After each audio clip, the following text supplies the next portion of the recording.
Kapag ang isang tao ay namatay, napuputol ang lahat ng kaniyang gawain maliban sa tatlong bagay.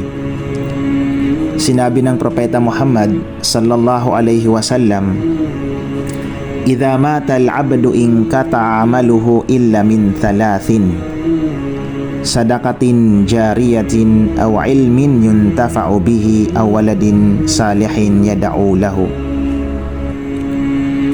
Sinabi ng Propeta Muhammad sallallahu alaihi wasallam, kapag namatay ang isang tao, napuputol ang kanyang mga gawain maliban sa tatlo: isang patuloy na kawang gawa, isang kaalamang kapakipakinabang, o isang mabuting anak na nananalangin para sa kanya.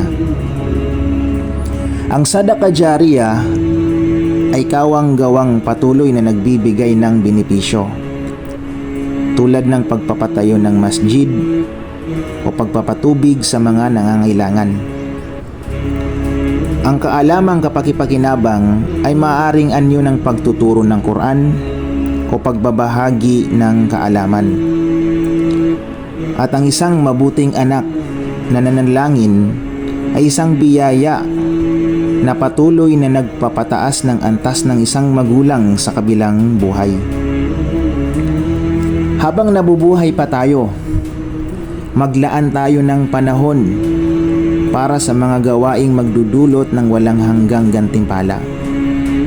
Gawin nating pamana ang kabutihan na magpapatuloy kahit wala na tayo sa mundong ito.